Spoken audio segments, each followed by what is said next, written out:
Hi, hello, నమస్తే. నేను మీ అడపా వినీత్. ఈరోజు నేను చెప్పే పాడ్కాస్ట్ ఒక గొప్ప రచయిత గురించి. అతనే కల్హణుడు. చాలామందికి తెలియకపోవచ్చు. కాశ్మీర్ చరిత్రకు సంబంధించిన రాజతరంగిణి దాని యొక్క రచయిత కల్హణుడు. ఇది ప్రత్యేకంగా కాశ్మీర్ చరిత్రకు సంబంధించి ప్రామాణిక గ్రంథం.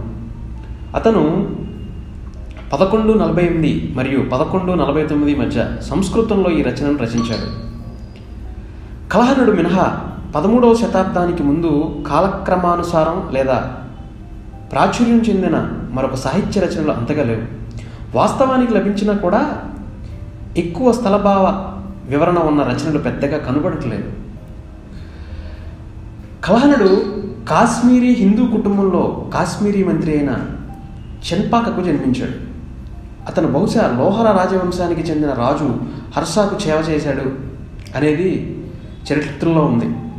అతని జన్మస్థలం పర్హస్పూర్ మరియు అతని జననం 12వ శతాబ్దంలో చాలా ప్రారంభంలో ఉండే అవకాశం ఉంది. అతను హిందూ బ్రాహ్మణ కులానికి చెందినవాడు అని చాలా మటుకు చరిత్ర చెబుతుంది.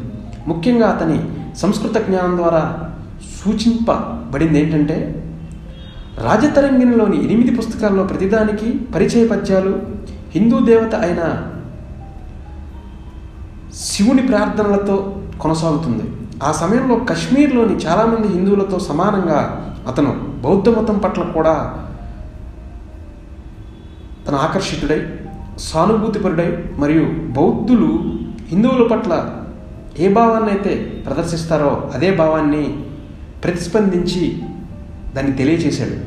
సాపేక్షంగా ఆధునిక కాలంలో కూడా కాశ్మీరీ బ్రాహ్మణులకు బుద్ధుని పుట్టినరోజు ఒక ముఖ్యమైన పండగ అని తెలియజేశాడు కల్హణుడు. కల్హణుడు కాలానికి ముందే బుద్ధుడిని విష్ణువు యొక్క అవతారంగా హిందువులు అంగీకరించేవాళ్ళు అని ఒక నానుడి.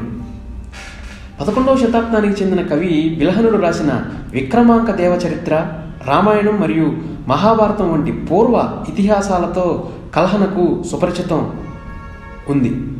కారణం వీటన్నింటినీ అతను తన సొంత రచనలో ప్రస్తావించాడు. కల్హణ రాజతరంగిణిలో తను రాసే సమయంలో పాలక చక్రవర్తి జయసింహుడు ఈ రచన సాధారణంగా కశ్మీర్ సంస్కృతి సంప్రదాయాన్ని నమోదు చేస్తుంది అని కొనియాడాడు. రాజతరంగిణిలోని 120 శ్లోకాలు అనంత దేవరాజు కుమారుడైన కలాస్ రాజు పరిపాలనా కాలంలో జరిగిన అక్రమాలు, ప్రజా వ్యతిరేక విధానాల గురించి వివరిస్తుంది. రాజతరంగిణిలోని ప్రాచీన చారిత్రక వివరాలు ప్రాచీన భారతీయ చరిత్ర రచనకు ప్రామాణికంగా వినియోగపడుతున్నాయి. వీలుంటే దాని గురించి తెలుసుకుంటానికి ప్రయత్నిద్దాం. ఎందుకంటే Kalhana's Rajatarangini a chronicle of kings of Kashmir volume. దీనిలో మనం లోతుకెళ్తే మనకి అనేక మంది కవులు, సంస్కృత కావ్యాలు, అలా మన యొక్క అంటే భారతదేశంలో కశ్మీర్ యొక్క ప్రామాణిక చరిత్ర మనకి కనబడుతుంది. అంత గొప్పగా కల్హణుడు దాన్ని వివరించాడు.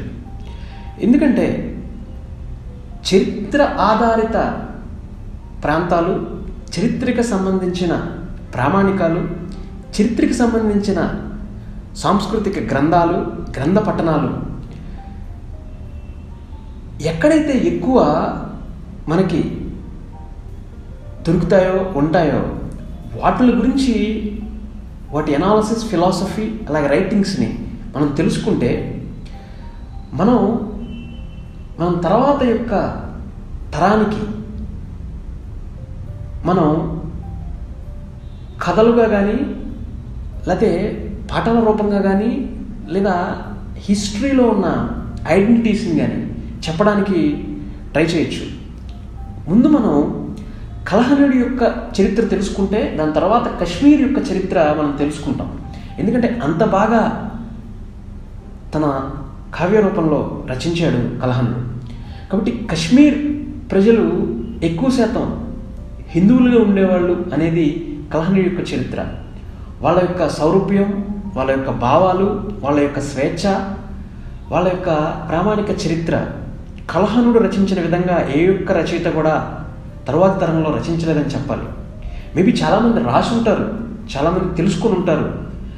చాలామంది తెలియచెప్పాలని ట్రై చేసి ఉంటారు, కానీ కల్హణుడు అనే రచయిత రచించిన ఈ కావ్యాలు మాత్రం అద్భుతం, అమోఘం. కాబట్టి దీన్ని తెలుసుకుంటాకే ట్రై చేయమని నేను కోరుకుంటూ, కశ్మీర్ చరిత్రను తర్వాత తరాలకి మనం సంస్కృత రూపంలో అలాగే భావ రూపంలో తెలియచేయాలంటే దీన్ని మనం ఒక భావ వివరణగా ఈ రచనల్ని మనం తర్వాత తరానికి అందజేయాలని కోరుకుంటూ, థ్యాంక్ యూ. జై భారత్.